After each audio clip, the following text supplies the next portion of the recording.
2022 को लेकर आपकी क्या तैयारियां चल रही हैं? आपको क्या लगता है कि चाचा और भतीजे एक साथ संगठित होकर चुनावी मैदान में उतर सकते हैं? अच्छा, 2022 में अगर आप सत्ता में आते हैं तो बेरोजगार युवाओं और किसानों के लिए क्या करने वाले हैं? अखिलेश यादव और योगी जी में आप किसको बेस्ट मानते हैं? गली गली और मोहल्ला करते करते हो हल्ला, गली गली और मोहल्ला करते करते हो हल्ला, हल्ला हो हल्ला हल्ला। नमस्कार, मैं हूं आकाश मिश्रा और आप देख रहे हैं द गली मोहल्ला शो। आज हमारे साथ हैं पिछले 2 महीने से लगातार पलायन करके आ रहे मजदूरों को भोजन समेत तमाम राहत सामग्री पहुंचाने वाले प्रगतिशील समाजवादी पार्टी के प्रदेश महासचिव लखन प्रताप सिंह जी। लखन जी, बहुत बहुत स्वागत है आपका हमारे शो में। लखन जी, आप रोज़ हज़ारों मजदूरों से मिलते हैं, उनकी इस बदहाली का जिम्मेदार आप किसको मानते हैं? इस जो बदहाली है मजदूरों की, उनका दुर्भाग्य है जो ऐसी सरकार इस समय पूरे हिंदुस्तान और राज्य में है। जो बीजेपी गवर्नमेंट है, इसकी सर्वा जिम्मेदार बीजेपी गवर्नमेंट है, केंद्र सरकार है, राज्य सरकार है। इनके द्वारा अगर एक कदम जो आज इन्होंने उठाया है, कदम इनको जिस समय लॉकडाउन हुआ था देश में, अगर उसी समय इनको उठाना चाहिए था। जो मजदूर भाई बहन दूसरे राज्यों में जहां भी फंसे हुए थे, तो इनको ट्रेन मार्ग से या बस द्वारा जिस राज्य के जो लोग रहने वाले थे, इनको वहां छुड़वा देना चाहिए था। उससे लॉकडाउन का पालन भी बना रहता। जो आज समस्या इतनी बुरी तरीके से पूरे देश में फैली है, वो भी कंट्रोल हो जाती और हो सकता अब तक अपने देश से संकट कोरोना जैसी महामारी ख़त्म हो चुकी होती। उसमें कहीं ना कहीं हर तरीके से बीजेपी गवर्नमेंट फेल है और मजदूर आज मर रहे हैं, भूख से मर रहे हैं, रोड दुर्घटना में मर रहे हैं, जगह जगह पे एक्सीडेंटों में मर रहे हैं। तो इसका कहीं ना कहीं हर तरीके से बीजेपी गवर्नमेंट जिम्मेदार है और गवर्नमेंट को इस पर ध्यान देना चाहिए। जो रोड मार्ग्स में जिनकी मौत हुई है या भूख के कारण मर रहे हैं, इनको गवर्नमेंट को मुआवजा देना चाहिए। कम से कम 10 लाख रुपए का उनके परिवार को मुआवजा देना चाहिए। इस पर हमारे राष्ट्रीय अध्यक्ष प्रगतिशील समाजवादी पार्टी के आदरणीय शिवपाल सिंह यादव जी ने लिखित में यूपी सरकार से मांग भी की है। जो गरीब मजदूर, किसान, बेरोजगार, भूमिहीन लोग, विधवाएं या जो ऐसे गरीब हैं जिनकी कन्याएं हैं, इस लॉकडाउन के चलते उनकी शादी को लेके प्रॉब्लम आ रही है, उनके पास पैसे नहीं हैं, तो उन लोगों के लिए भी हम लोगों ने एक बीड़ा उठाया है। हमारे राष्ट्रीय अध्यक्ष जी का आदेश है कि अगर ऐसा कोई भी परिवार पूरे प्रदेश में, हमारे कार्यकर्ता, हमारे पदाधिकारी अपने प्रदेश में बराबर कार्य कर रहे हैं, कोई ऐसा अगर हमारे शाहजहाँपुर डिस्ट्रिक्ट में भी कोई आपके चैनल के माध्यम से हम बताना चाहेंगे, कोई ऐसा परिवार अगर है, गरीब परिवार है जिसकी लड़की की शादी है और उसके पास किसी चीज़ की भी परेशानी है, वो हमसे संपर्क कर सकता है। हमारा नंबर है 9919344444।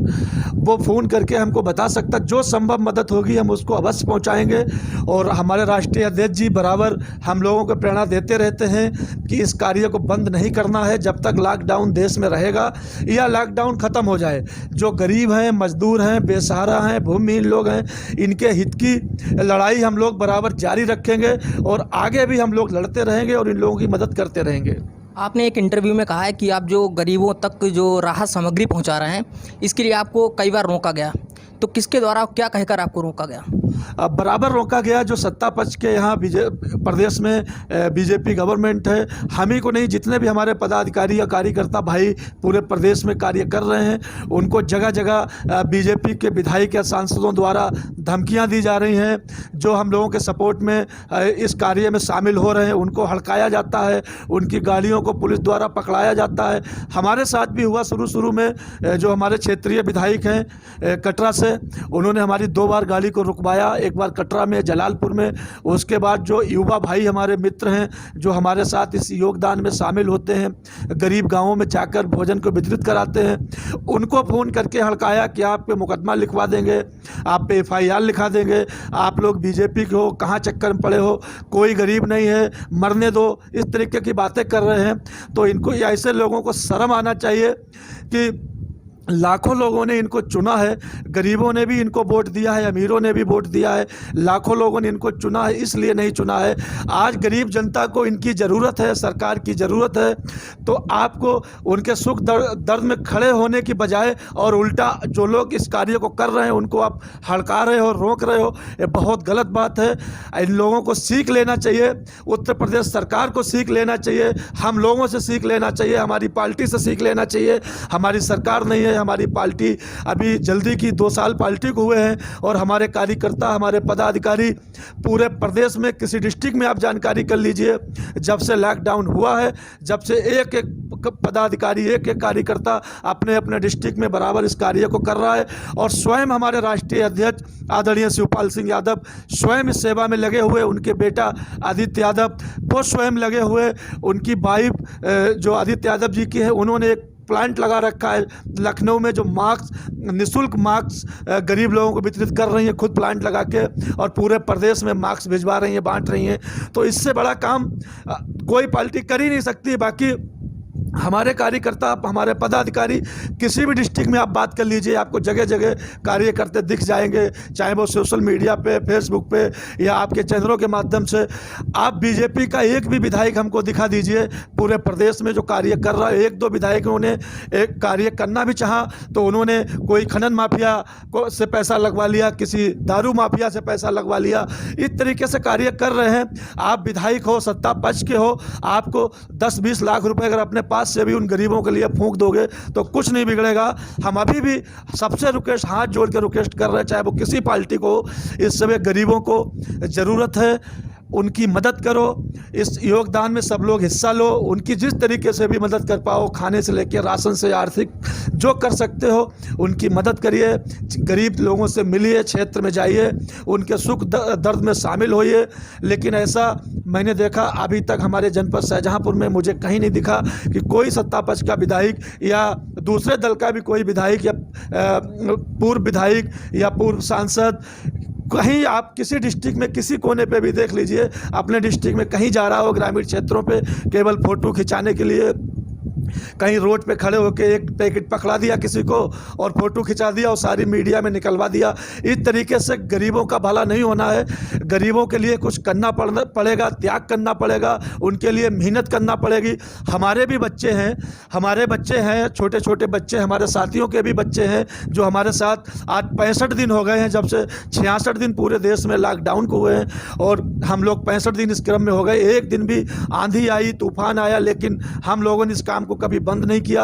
आज सुबह भी बारिश हो रही थी, बारिश में ही हम लोग खाना लेके निकले। जो जलालपुर गांव पड़ता है खुदागंज ब्लॉक में, वो वहाँ पे 3 लोगों को कोरोना हुआ था, इस समय वो एडमिट है और पूरा गांव सीज है। जो गरीब परिवार भी उस गांव में है उनको खाने पीने की बहुत दिक्कत हो रही थी। बराबर मेरे पास कई दिन से फ़ोन आ रहे थे, मैंने पुलिस प्रशासन की मदद से आज उस गाँव में जाके घर घर जाके, मतलब सारे घरों में इसलिए नहीं गए कि वहाँ जब सरकार का भी पालन करना चाहिए, तो मैंने एक ठेलिया मंगवा के उनको घर घर भोजन भिजवाया और राशन भिजवाया और कुछ ऐसे परिवार भी थे उनकी आर्थिक भी मदद की। और आगे भी हम लोगों का प्रोग्राम बराबर जारी रहेगा कि हमारे राष्ट्रीय अध्यक्ष आदरणीय शिवपाल सिंह यादव जी का हम लोगों को आदेश है कि इस गरीबों के हित की लड़ाई हम लोगों की जारी रहेगी, किसानों के हित की लड़ाई जारी रहेगी। इस तरीके से हम लोग बराबर कार्य करते रहेंगे। अभी आज का कल का मुद्दा है मिर्ज़ापुर ब्लॉक का, कुछ गरीब विधवाएं थीं, विधवाएं वो आज उनके पति भी हैं और फर्जी विधवा घोषित करके कुछ बीजेपी के जो विधायक हैं उनके कार्यकर्ताओं ने उनके नाम फर्जी सर्टिफिकेट बना के, मृत्यु सर्टिफिकेट उनके पतियों के और उनके नाम से 1-2 साल से बराबर पेंशनें निकाल रहे हैं। तो ये सब बहुत गंदी घटनाएं हैं। इस पे सरकार को ध्यान देना चाहिए, योगी आदित्यनाथ को ध्यान देना चाहिए, जो उनके जिला प्रशासन है उनको सख्त आदेश देना चाहिए। ऐसे चाहे वो किसी पार्टी के लोग हों, किसी धर्म के लोग हों, उन पे कार्रवाई करना चाहिए। जो गरीब हैं, गरीबों के हित की उनकी जो चीज़ सामग्री या शासन जो भी घोषणा करता है उनके तक पहुँचना चाहिए, उस पर सरकार को विशेष ध्यान देना चाहिए। 2022 को लेकर आपकी क्या तैयारियां चल रही हैं? आपको क्या लगता है कि चाचा और भतीजे एक साथ संगठित होकर चुनावी मैदान में उतर सकते हैं? अब ये बड़ा मुद्दा है। हम अभी इतने बड़े नेता नहीं हैं जो हमारे राष्ट्रीय अध्यक्ष जी को निर्णय लेना है, और जैसा उनका आदेश होगा उस तरीके से हम उसको पालन करेंगे। इस पे तो भी हम कोई बात नहीं बोल सकते हैं कि ये तो फैसला और निर्णय उनके पारिवारिक है, वो राष्ट्रीय अध्यक्ष जी को लेना है, अखिलेश यादव जी को लेना है, तो इसमें अभी हम कुछ नहीं कह सकते हैं।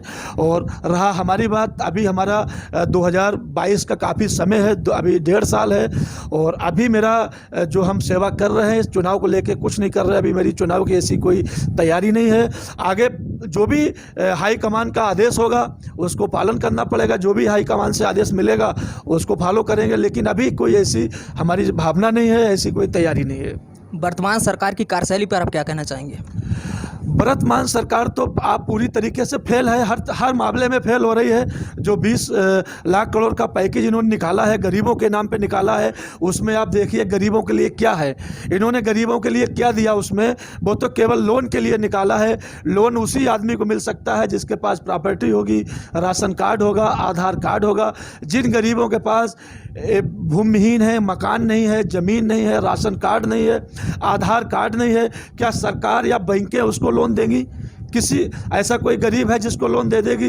ये सब खाली एक पब्लिक को गुमराह करने के लिए सरकार कर रही है। दूसरा, कुछ लोग ऐसे थे जिनके पास प्रॉपर्टी भी हमारे पास आए, मैंने बैंकों में भेजा उनको लोन के लिए पेपर लेके, तो मैनेजर उनको ये कह के टहला देते हैं कि अभी लॉकडाउन चल रहा है, हमारे सीए नहीं बैठ रहे, हमारे वकील नहीं बैठ रहे, हमारे अधिकारी नहीं बैठ रहे, लॉकडाउन के बाद आप संपर्क करिए। तो इससे क्या फ़ायदा है? ना गरीब आदमी को फ़ायदा हो रही, ना व्यापारी को फ़ायदा हो रही, इससे किसी को भी फ़ायदा नहीं है। अच्छा, 2022 में अगर आप सत्ता में आते हैं तो बेरोजगार युवाओं और किसानों के लिए क्या करने वाले हैं? सबसे बड़ा मुद्दा, अगर हमारी सरकार, हमारी पार्टी सत्ता में आती है तो हमारी लड़ाई ही बेरोजगार, किसान, भूमिहीन, विधवाएं या जो ऐसे लोग हैं गरीब टाइप के, पिछड़ा वर्ग, इन लोगों के हित की ही लड़ाई रहेगी। जो संभव से संभव इनके लिए हम मदद कर सकते हैं उन बराबर करेगी हमारी सरकार, और हम लोग इनके हित की लड़ाई अभी से लड़ रहे हैं। सरकार होगी तो जाहिर सी बात है हम लोग हर तरीके से इनके लिए प्रयास करेंगे जो आगे बढ़ें। और हमारे राष्ट्रीय अध्यक्ष जी गरीबों के मसीहा हैं शुरू से, और उनका पूरी मतलब हम लोगों के लिए छूट है कि गरीबों के लिए आप तन मन धन से लग जाइए। कोई भी गरीब अपने डिस्ट्रिक्ट में कोई भूमिहीन भूखा ना सो पाए, इसलिए हम लोग बराबर इस क्रम में कार्य कर रहे हैं और आगे भी चलता रहेगा। अखिलेश यादव और योगी जी में आप किसको बेस्ट मानते हैं? अब योगी जी तो बिल्कुल फेल है, इनसे तो बेस्ट अखिलेश यादव ही हैं। अखिलेश यादव, योगी जी तो कहीं पर भी पास नहीं हो रहे हैं, हर मामले में फेल जा रहे हैं।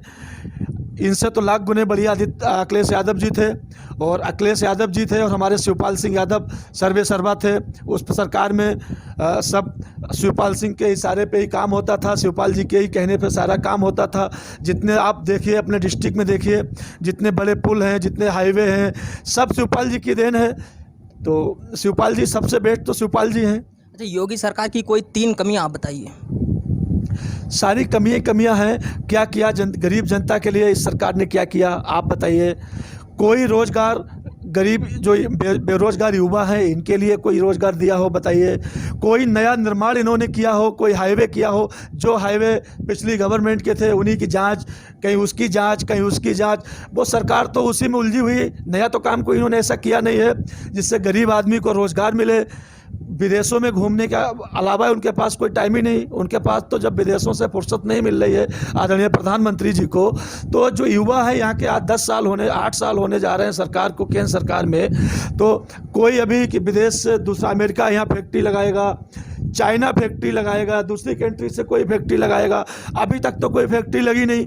हमारे युवा ऐसे ही सब बेरोज़गार घूम रहे हैं। आप इस लॉकडाउन से ये भी आपको आइडिया हो गया होगा, जानकारी हो गई होगी कि हमारे देश में कितना आदमी, आज 8 साल से सरकार है केंद्र सरकार में, कितना आदमी बेरोज़गार है। अभी तक रोडों पे हमारे जो प्रवासी मजदूर भाई बहन हैं अभी तक पैदल चल रहे हैं, बसों द्वारा चल रहे हैं। बसों की भी व्यवस्था नहीं कर पाए, प्राइवेट बसों से सारे लोग आए हैं, वो बसों का वादा किया। कभी मैंने तो अभी बराबर 10-12 दिन इन लोगों को भी भोजन दिया है, बस जो बस मार्ग से आ रहे थे मजदूर भाई, तो उसमें अगर हम 100 बसें रोकते थे एक दिन में तो हमको 2 ही 4 बसें सरकारी दिखती थी, बाकी सब प्राइवेट और अपना किराया दे के वो लोग आते थे।